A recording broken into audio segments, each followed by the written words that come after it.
की सदा जय हो, सदा जय हो। श्री महावीर शासन की सदा जय हो, सदा जय हो। सुधर्मान स्वामी के गण की सदा जय हो, सदा जय हो। सुधर्मान स्वामी के गण की सदा जय हो, सदा जय हो। पूज्य आचार्य पूज्य गुरुदेव के पावन चरण कमलों में वंदन नमन करते हुए आपके क्षेत्र पश्चिम बिहार ऐसे जैन सभा की तत्वाधान में हम 47 मंगलम 4 मंगलों की बात करते हैं। संसार में उत्कृष्ट उत्तम शरणा अगर कोई है, मंगल शरणा है, तो वो 4 मंगल। ओम श्री अरिहंता मंगलम अरिहंत देव, सिद्धा मंगलम सिद्ध देव, साहु मंगलम साधु गुरुदेव, और केवली परूपित धम्मो मंगलम, केवली पनतो धम्मो मंगलम, केवली प्रभु द्वारा बताया गया धर्म। ये 4 मंगल हैं हमारे लिए, और यही चारों उत्तम हैं, सर्वोत्कृष्ट हैं। अरिहंता उत्तम, सिद्धा उत्तम, साहु उत्तम, केवली पनतम धम्मम उत्तम। यही 4 शरण है, अरिहंता शरणा, सिद्धा शरणा, साधु शरणा, केवली पनतम धम्मम शरण। ये 4 शरण दुख हरण जगत, दुख को हरने वाले हैं 4 शरण। और न शरणा कोई होगा, इनसे उत्तम और कोई शरण हमारे पास नहीं।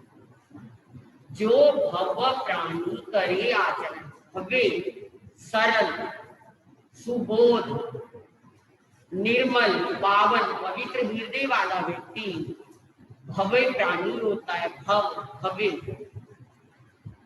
जिसका जन्म मरण सीमित रहे। जो भव प्राणी करे आचरण, अगर वो इसका आचरण करता है उसका सदा ही मंगल होता है।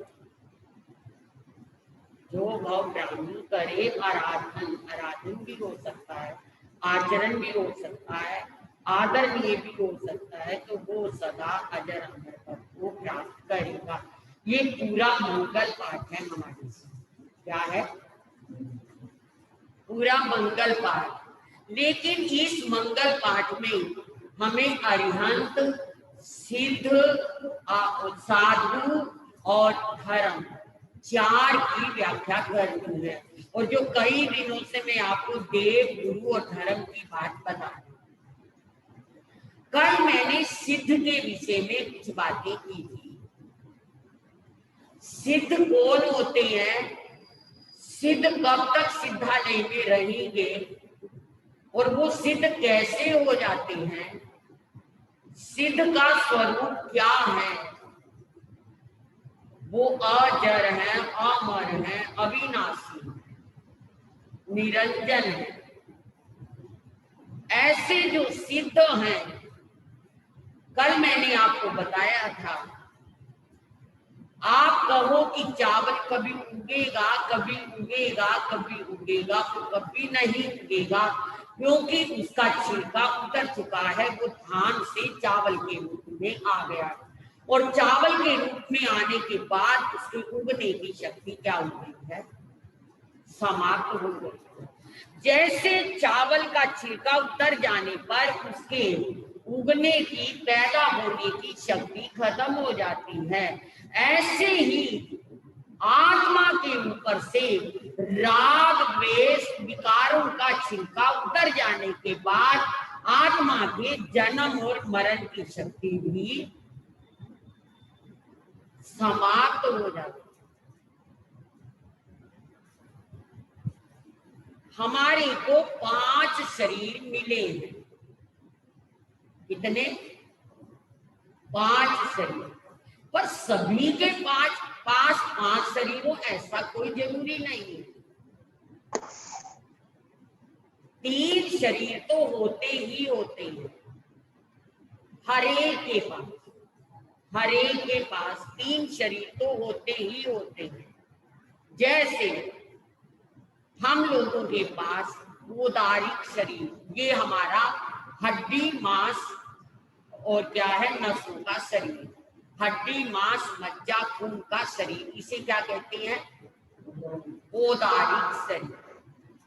चाहे पशु हो, पक्षी हो या इंसान हो, हम सबका शरीर कौन सा होता है? उदारिक शरीर। दूसरा है वैक्रिय शरीर। वैक्रिय शरीर केवल देव और नारी का होता है। वैक्रिय का अर्थ है पारे जैसा शरीर, ना हड्डी होती, ना मांस होता, ना उसमें कोई मज्जा होती, ना कुछ होता, बस वो क्या है? वैक्रियमयी शरीर है, पारे की तरह शरीर है। पारा जमीन पर बखेर दो तो एक एक दाना बिखर जाता है, और फिर उसे चूं करके उठा हाथ में हथेली पे रख लो तो क्या हो जाता है? एक हो जाता है, सब मिल जाता है। ऐसे ही हमारा नहीं, वैक्रियमयी शरीर होता है। तो हमारा शरीर उदारिक है। उदारिक होगा तो वैक्रिय नहीं होगा, वैक्रिय होगा तो उदारिक नहीं होगा। एक होगा दोनों। तो कितने रह गए? 4 रहे। 5 में से 4 है। उदारिक होगा तो वैक्रिय नहीं होगा, वैक्रिय होगा तो उदारिक नहीं होगा। अब 4 शरीरों में भी तेजस और कारमान शरीर, एक का नाम है तेजस। तेजस का मतलब जो हमारे अंदर ऊर्जा देता है, एनर्जी देता है, जिससे हम चलते हैं, फिरते हैं, हंसते हैं, बोलते हैं, खाते हैं, पीते हैं, तो वो एक ऊर्जा बनती है। और वो जो ऊर्जा है वो उसका तेज बनता है। किसके चेहरे पर कितनी ऊर्जा है, कितना तेज है, और वो कब तक रहता है? जब तक हमारा शरीर गर्म रहता है। जब तक हमारा शरीर, हम जीवित ही तब तक रहते हैं। अगर तेजस शरीर समाप्त हो जाए तो हम जीवित। इसीलिए सबसे पहले पल्स देखी जाती है आदमी की कैसी चल रही। कलेजे पे हाथ रख के देखा जाता है ठंडा है या गर्म, क्योंकि बाकी शरीर गर्म ठंडा हो सकता है, लेकिन कलेजा हर वक्त हमारा क्या रहता है? गर्म। तेजस शरीर यहाँ रहता है, यहाँ, और ये हमेशा गर्म रहेगा। जब इंसान डेड हो जाएगा, मृत्यु हो जाएगी, उस समय ये क्या हो जाएगा? कलेजा ठंडा होगा। समझो कि प्राण निकलता। समझ गए? 4 शरीर, उदारी, हड्डी, मांस, मज्जा, खून। तेजस जो शरीर में ऊर्जा है, एनर्जी है, गर्माहट है, वो तेजस शरीर। कारमान जो हमें सुख दुख, अच्छे भले बुरे, शुभ अशुभ, जो हमें जीवन में मिल रहा है, वो क्या है? कारमान है, कर्म के द्वारा। वो कारमान शरीर भी हमारे अंदर रहता है। कर्म के द्वारा हमें अच्छा भला बुरा मिलता है। और जब तक कारमान शरीर है तब तक जन्म और मरण। जब तक जन्म और मरण है तब तक संसार। अगर कारमान शरीर है, तेजस शरीर है, तो संसार भी है। अगर कारमान शरीर तेजस शरीर नहीं है तो संसार भी नहीं है। संसार समाप्त हो जाता है और हम लोग का क्या है, सिद्ध बुद्ध हो जाते हैं। कहने का मतलब एक उदारिक है, एक व्यक्रिय है, एक तेजस है, एक कारमान है। कितने शरीर हो गए? चार। उदारिक होगा तो व्यक्रिय नहीं होगा, व्यक्रिय होगा तो उदारिक नहीं होगा। मगर होते तीन है, लेकिन बता मैंने कितने दिए? 4। एक शरीर है 5,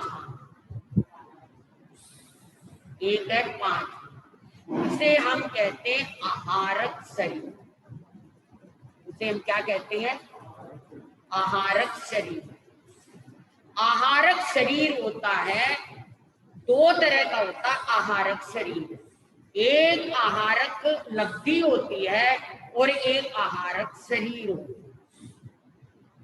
2 तरह का, एक आहारक लब्धि और एक आहारक शरीर।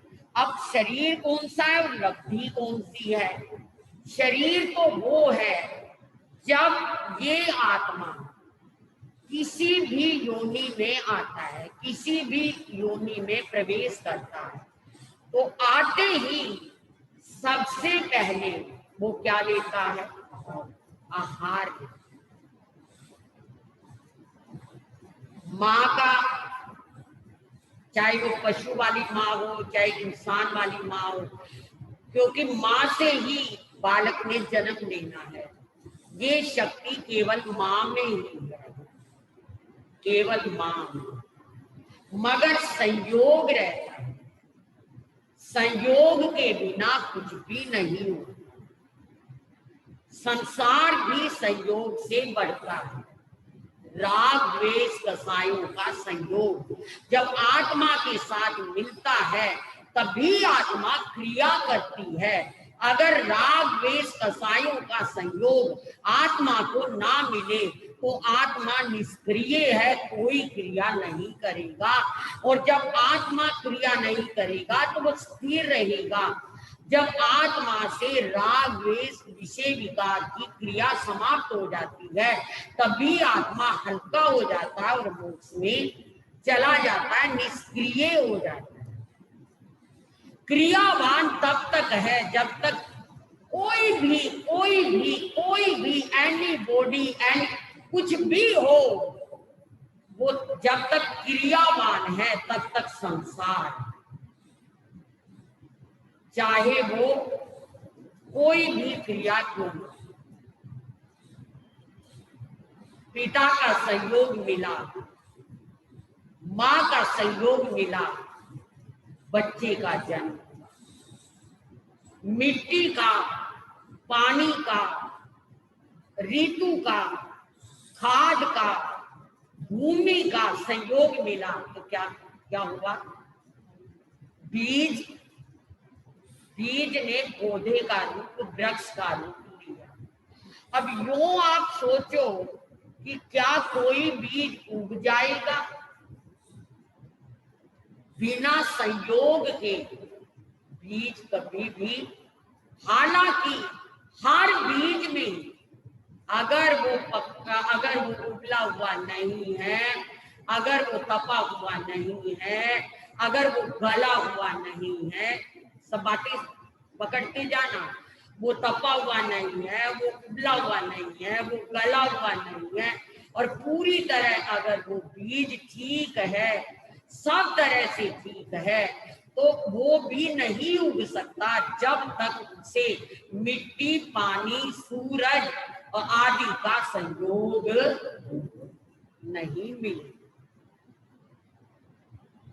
संयोग चाहिए बीज को वृक्ष बनने के, संयोग चाहिए इंसान को बच्चे को जन्म देने के, संयोग होता है संसार में परिभ्रमण करने के लिए, राग द्वेष कसाय होता है।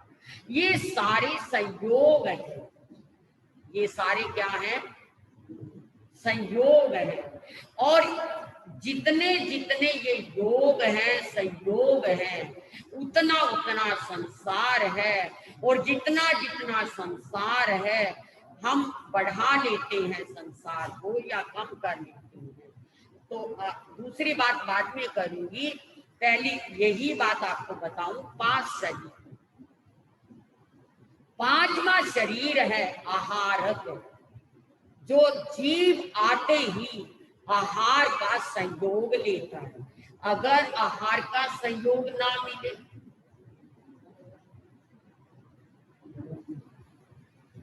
समाप्त हो जाएगा बच्चा गर्भ में। अगर मां मर गई, बच्चा पहले ही मर जाएगा, पनप ही नहीं सकेगा। क्योंकि जो माँ का संयोग था ना आहार पानी लेने का, वो क्या हो गया?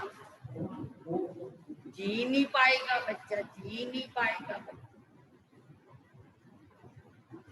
हमारे शरीर का सबसे तेजस्वी भाग, ऊर्जा का भाग अगर कहीं है तो वो नाभि में, नाभि में। हमारी नाभि अगर सक्रिय है, हमारी, पंजाबी में इसको टुन्नी कहते हैं, टुन्नी, और हिंदी में नाभि कहते हैं, और मोटे शब्दों में इसे सुंडी कहते हैं। क्या कहते हैं? सुंडी भी कहते हैं। तो बच्चा इस नाभि के साथ क्या होता है? जुड़ा है, जुड़ा है, तालमेल रहता है बच्चे का और नाभि का। सारा कुछ नाभि से ही बच्चे को मिलता है। और नाभि बढ़ जाती है, बढ़ जाती है। नाभि क्या हो जाती है? बढ़ जाती है। जब बच्चा जन्म लेता है, बच्चे की नाभि और माँ की नाभि क्या होती है? मुंह से नहीं लेता बच्चा गर्भ में कुछ भी, मुंह से कुछ नहीं लेता। किससे लेता है? माँ की नाभि और बच्चे की जुड़ी होती है। जैसे पहले वो आती थी नर्सें, दाई, दाई कहते थे उन्हें, तो वो क्या करती थी? वो जार लेती थी। पहले इतना बैंक भी नहीं होता था। बैंक क्या होता था? पहले ऐसा चल जाता था, लेकिन आज तो सेप्टिक होने का बहुत डर हो जाता है। कोई कैंची कुछ भी लेना और बच्चे की नाभि कहाँ से काटनी है? वहां से। और माँ की वो दोनों वो काट देती थी, अलग कर देती थी। और जिसे अलग कर देती थी उसे कहते थे ओल नाल। क्या कहते थे उसे? ओल नाल। और उस ओल नाल को वो दाई लेती थी और ले करके लपेट करके कहीं गहरी जगह खुदाई करके उसको दबा देती। ये एक प्रैक्टिकल है, प्रैक्टिकल है। और अगर उसको ना दबाए ऐसे ही फेंक दे तो बच्चे और माँ को फिर भी क्या हो जाता था? खतरा। अगर ओल नाल को कोई पशु खा जाए तो माँ बच्चा बच नहीं सकता, इसलिए उसे गहरी खुदाई करके दबाते थे जंगल में कहीं। और एक बात और हमने जो आगमों में पढ़ी है, क्योंकि हम तो बहुत छोटे आ गए थे, 7-8 साल के, और ये क्या भला होती हमें कुछ नहीं पता था। पढ़ करके, सुन करके, जैसा जाना समझा, हमने आगमों में पढ़ा कि जहां तीर्थंकरों की माँ की बच्चे तीर्थंकर की ओल नाल दबाई जाती थी, वहां कभी भी कभी भी कभी भी अकाल नहीं पड़ता। उस भूमि पर कभी अकाल नहीं पड़ता जब तक ओल नाल का असर। इतना पुण्य होता है तीर्थंकर का, तीर्थंकर की माँ का इतना बड़ा पुण्य होता है। तो चलिए मैं दूसरी बात पर आ गई। ये हमारी एक नाभि है जो हमारा बहुत बड़ा बल रखती है। अगर नाभि गिर जाए तो आदमी अधमरा हो जाता है। और गांव में अनपढ़ गंवार लोगों को नाभि उठाने का बड़ा हुनर होता, आज भी है, पहले भी होता था। एक क्या है, ऐसे रखा और नाभि को क्या कर देते हैं, उठा देते, उठा देते। नाभि उठाने के कई तरीके हैं और नाभि की पहचान है, नाभि की एक पहचान है। अक्सर मुझसे भी जिनकी नाभि सदियों की गिर जाए तो मुझसे दिखाते हैं कि महाराज जी आप देखो नाभि तो नहीं गिर रही। तो उसकी एक पहचान है कि उस आदमी का खाली पेट होना चाहिए। जो जिसकी नाभि देखनी है उसका पेट क्या होना चाहिए, खाली होना चाहिए।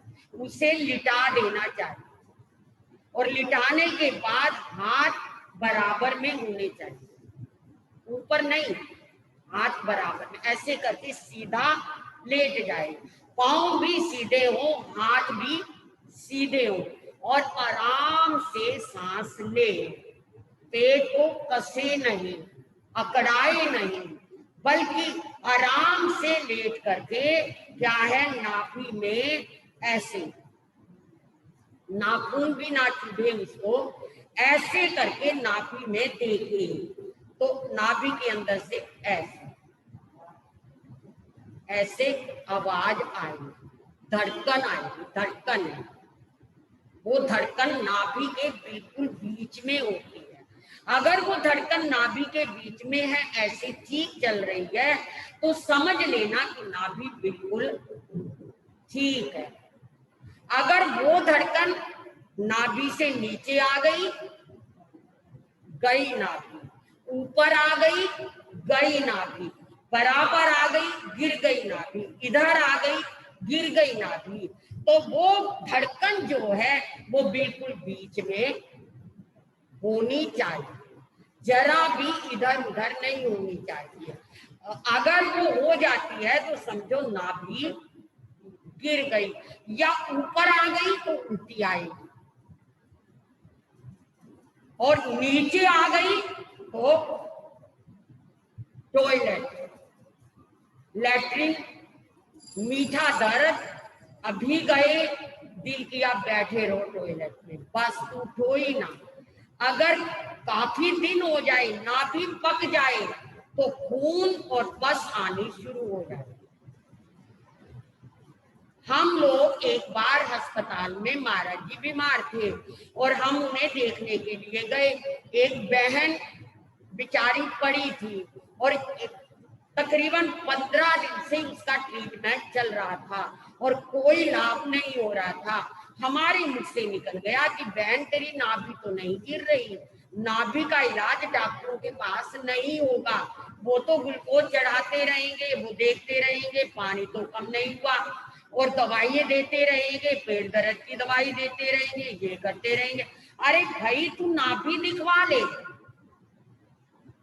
महाराज जी हम, मुझे तो नहीं पता क्या हो, तो लेट। जब उसकी नाभि देखी बड़ी गिरी हुई थी और नाभि को उठाया गया और कहा उसे कि ले ले छुट्टी अब अस्पताल से, छोड़ ये ग्लूकोज ग्लूकोज, और उसने छुट्टी ली और 3 दिन में वो क्या हो गई, बिल्कुल ठीक हो गई। ये नाभि का हाल है। छोटे छोटे बच्चों की गिर जाती है, कोई वजन उठाए उनकी गिर जाती है, कोई और क्या है, कोई और भारी काम कर ले और कई की तो इतनी जल्दी स्लिप हो जाती है, पाँव पौड़ियों में चढ़ते जरा उनसे नीचे हुआ कि क्या हो गई। नाभि की बहुत सारी जड़ें हैं जो पूरे शरीर में फैली हुई है, ये एक वैज्ञानिकता है। कहते हैं नाभि को उठाने के बाद थोड़ा कुछ खाया जाए और क्या अंगूठों को बांध लिया जाए, दोनों को धागों से, दोनों अंगूठों को ठीक जगह पे बांध लिया जाए, यानी जैसे ये अंगूठा यहाँ पर बांध लिया जाए, 3 धाग लपेट करके 3 धागों से, मतलब 3 अलबेड़े दे दिए जाए तो जल्दी जल्दी नाभि नहीं हिलती, ऐसा चलता है। ये बॉडी है, फिजिकल बॉडी हमारी, जब क्या कहें, लेकिन नाभि में एक शक्ति, एक ताकत है। नाभि से हमें शरीर का श्वास का पता लगता है, नाभि से व्यक्ति की ताकत का पता लगता है। अगर कोई पेट में नाभि पर मुक्का मार दे तो समझो कि गए प्राण, गए प्राण। कमर में मार दो चलेगा, मोढ़े पर मार दो चलेगा, हाथ पे मार दो चलेगा, टांगों पे मार दो चलेगा, नींद पे मार दो चलेगा, पर पेट में अगर जोर से मुक्का लग गया तो आदमी फिर नहीं बच पाएगा।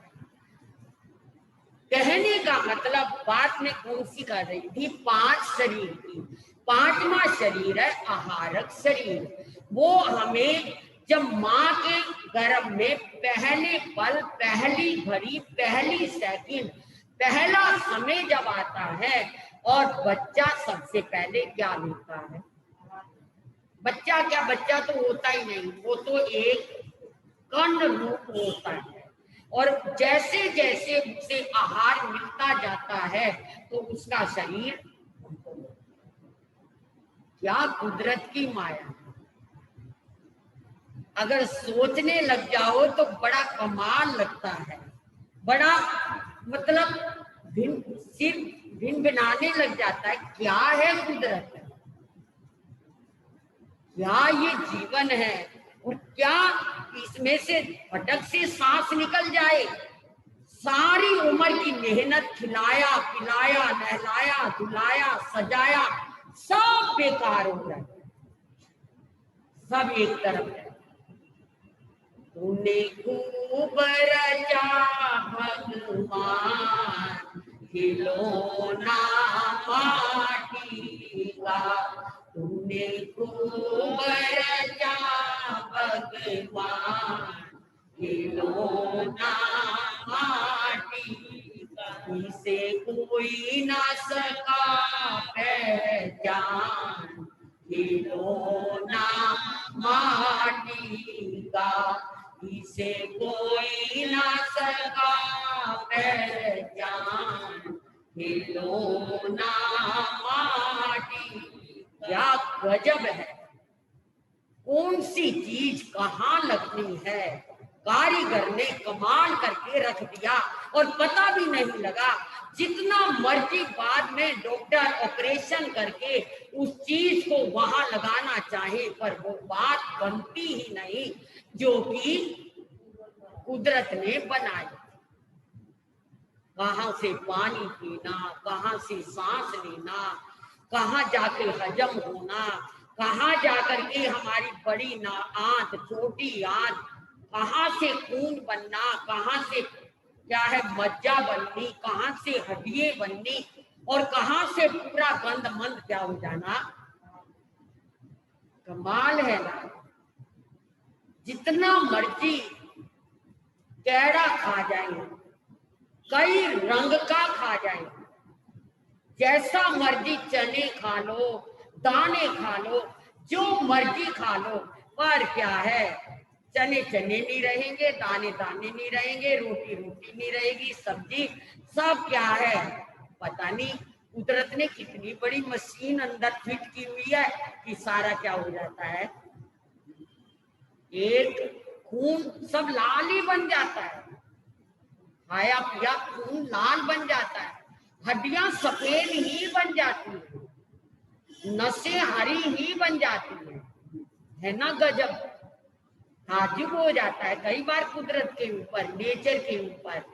तो कहने का मतलब एक है आहारक शरीर, जो हमें आते ही, हमें का मतलब जीव आते ही लेता है और उससे शरीर बन जाता है, और जब तक जीव मरता है तब तक वो आहारक शरीर। अगर वो ना काम करे तो मशीन को तेल ना डाले तो क्या हो जाएगी। अब कितने व्रत कर ले, एक दिन का, 2 दिन का, 10 दिन का, महीने का, 4 महीने का, 6 महीने का, आखिर तो क्या करना पड़ेगा, खाना ही पड़ेगा। इसको दिए बिना बात बनेगी नहीं और ये मशीनरी चलेगी नहीं। तो ये है आहारक शरीर। ये कौन सा शरीर है, सब अपना अपना काम कर रहे हैं। तेजस अपना काम कर रहा, आहारक अपना काम कर रहा, उदारिक अपना काम कर रहा है, मगर शक्ति सारी क्या है,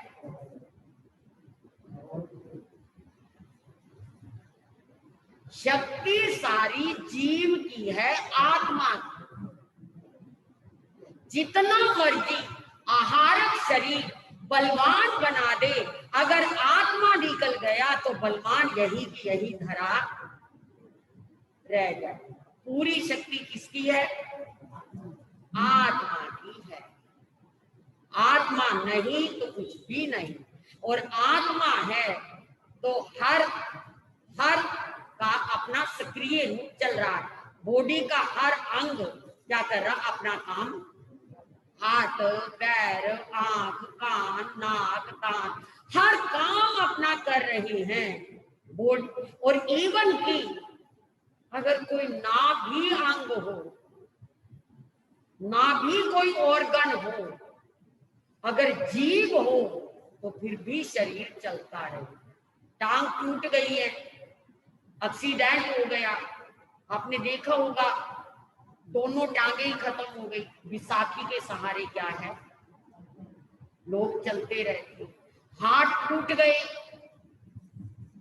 चलते रहते। आंखें फूट गई, चलते रहते।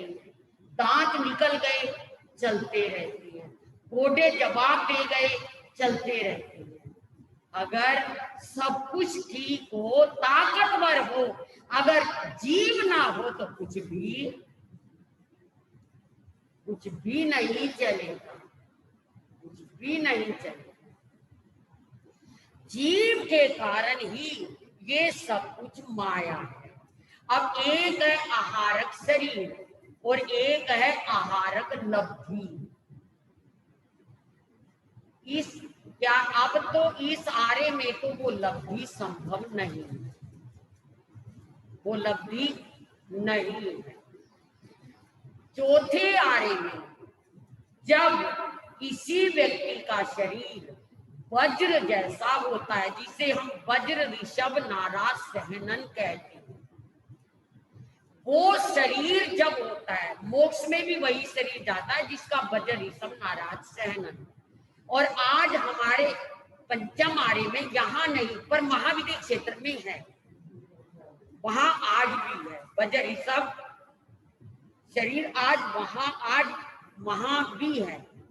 तो मोक्ष में भी वही जाएगा जिसका वज्र ऋषभ नाराज सहनन होगा, और 7वीं नरक में भी वही जीव जाएगा जिसका वज्र ऋषभ नाराज सहनन। इसलिए पंचम आरे में ना 7वीं नरक में जीव जाने वाला है यहां से, और ना मोक्ष। वो एनर्जी हमारे पास नहीं, उतनी ताकत हमारे पास नहीं है। महाविनय में है, इसीलिए आचार्य भगवान कहते रहते हैं कि मेरा जन्म यहाँ से स्वर्ग में ना हो, कहाँ हो, महाविनय में। हम यहाँ से मरकर महाविनय में जन्म ले सकते हैं, पर महाविनय में ऐसे जीव भी हैं जो 7वीं नरक में भी अगर पाप करें, इतने पाप करें तो मरकर कहाँ चले जाएंगे, 7वीं नरक में भी चले जाएंगे। तो आइए, मेरा मतलब है आपको बताने का कि आहारिक लब्धि क्या होती है। आहारिक लब्धि होती है चौथे आर्य में या महाविदेह क्षेत्र में कोई व्यक्ति वज्र ऋषभ नाराज सहनन वाला शक्ति वाला, 8 बातें जरूरी है उसमें, 8 बातें। स्त्री को तो कभी नहीं होता आहारक लब्धि का मिलना, कभी नहीं होता। नारी में, स्त्री में इस तरह का शरीर का ढांचा है जैसे पुरुष का ढांचा है ना। कोई पुरुष से आप ये विचार करो कि कोई पुरुष बच्चा पैदा कर दे, उसके ढांचे में, उसकी फिजिकल बॉडी में ये शक्ति नहीं कि वो बच्चे को पैदा करने की शक्ति किसमें है? स्त्री के शरीर में है। उसका शरीर इसी तरह का क्या है? बना हुआ है। ऐसे ही आहारक लब्धि वाले का शरीर है वो पुरुष का ही होता है, मगर उसमें 8 बातें होती हैं। साधु हो, 4 ज्ञान का धारक हो, अनेक लब्धियां हो, वज्र ऋषभ नाराज सहनन हो, राग द्वेष कसाई कम हो, ऐसा जो शरीर वाला व्यक्ति है, साधु बना हुआ है, तो उसके पास एक ऐसी शक्ति आ जाती है कि उसको जब बैठे हुए ध्यान में कोई शंका खड़ी हो जाए, समझ रहे हो, कोई शंका खड़ी हो जाए और उसका समाधान उसे ना मिले, तो वो अपने अंदर से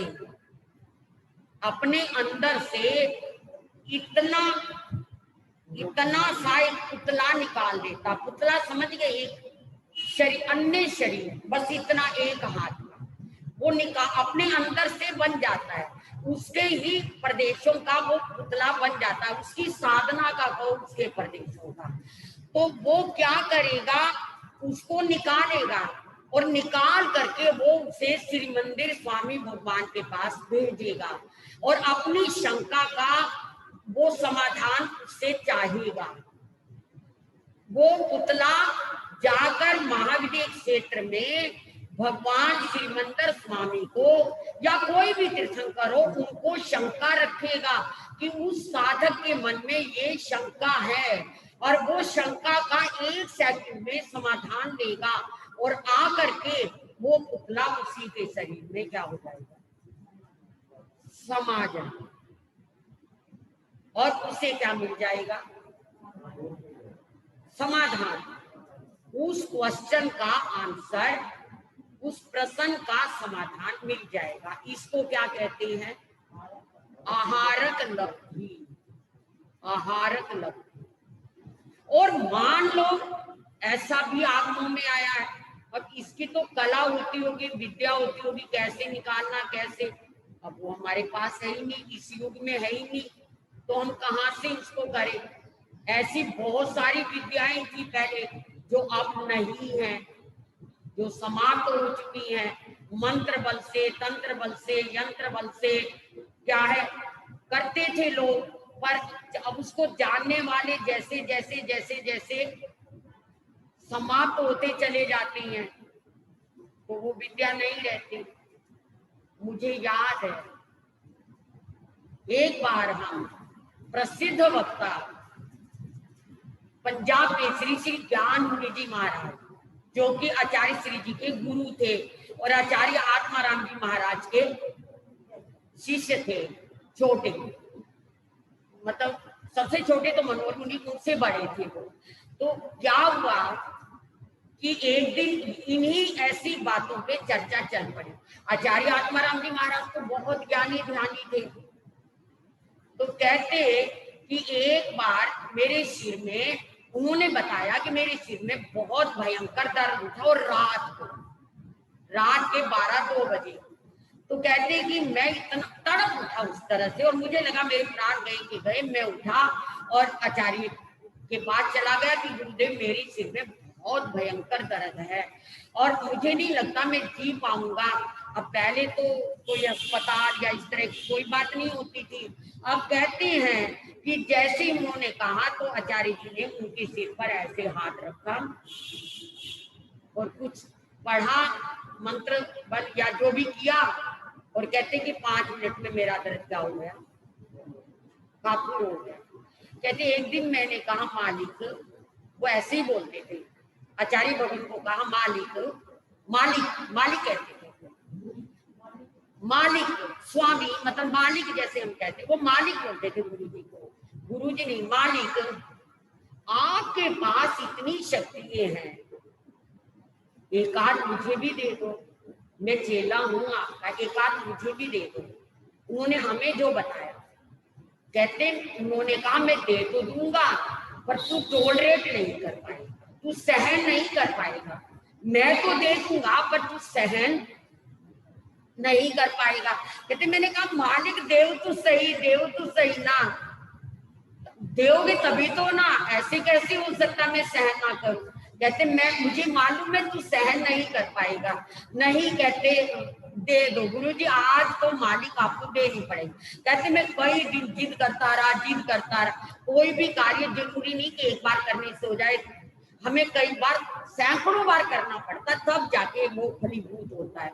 कोई भी सिद्धि साधना एक बार करने से हो जाए ऐसा नहीं, बहुत तपस्या उसके लिए करनी पड़ती है।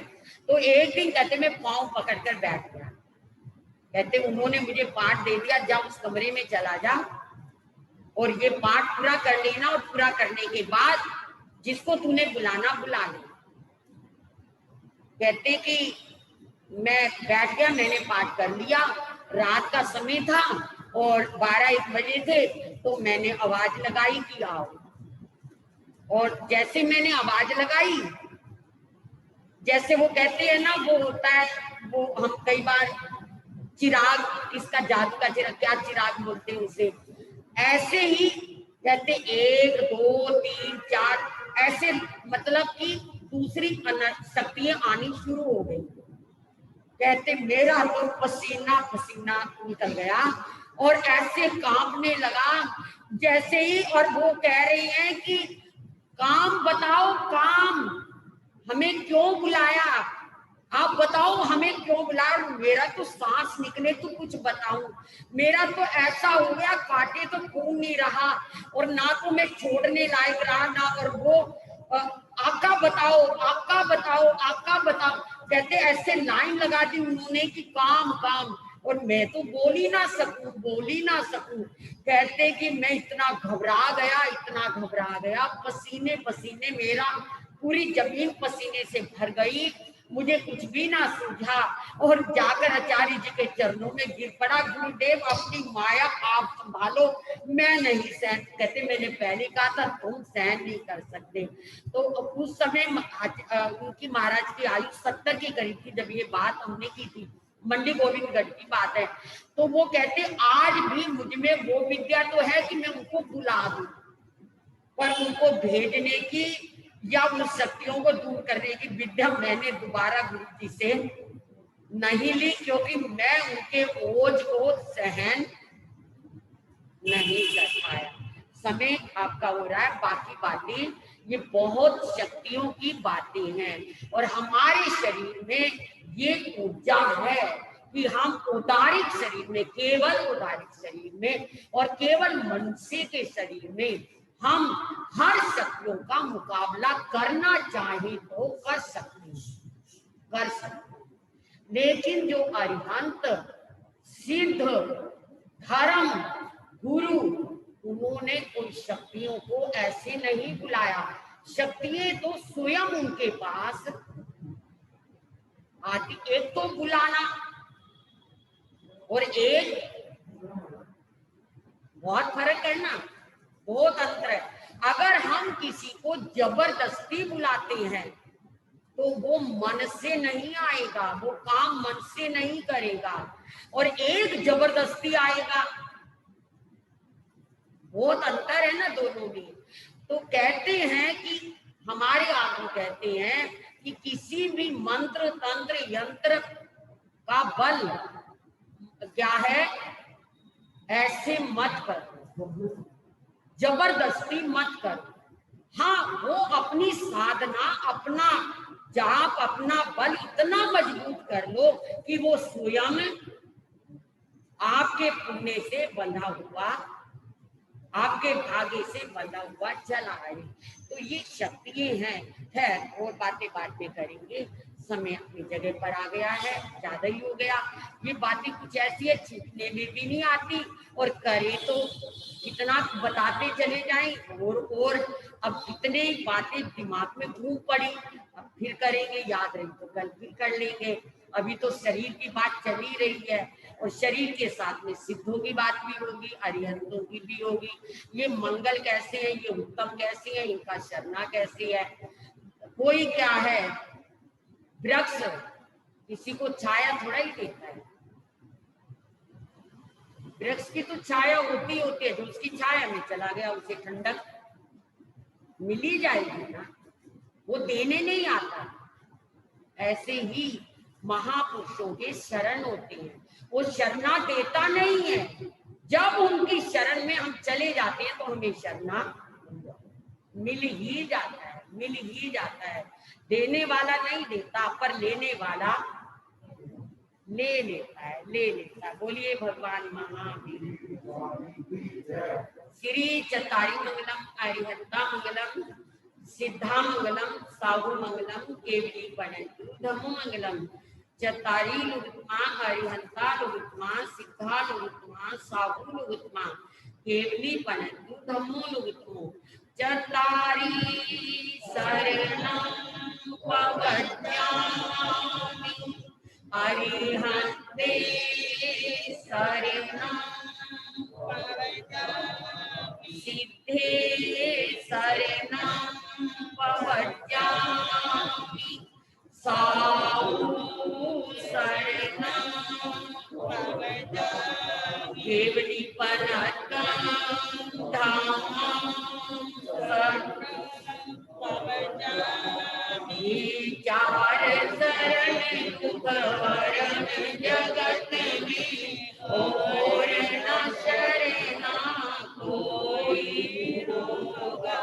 जो भव प्राणी करेगा, उनका अजर अमर पद होगा, उनका सदा ही मंगल। बहुत बहुत धन्यवाद, बहुत बहुत मंगल कामना।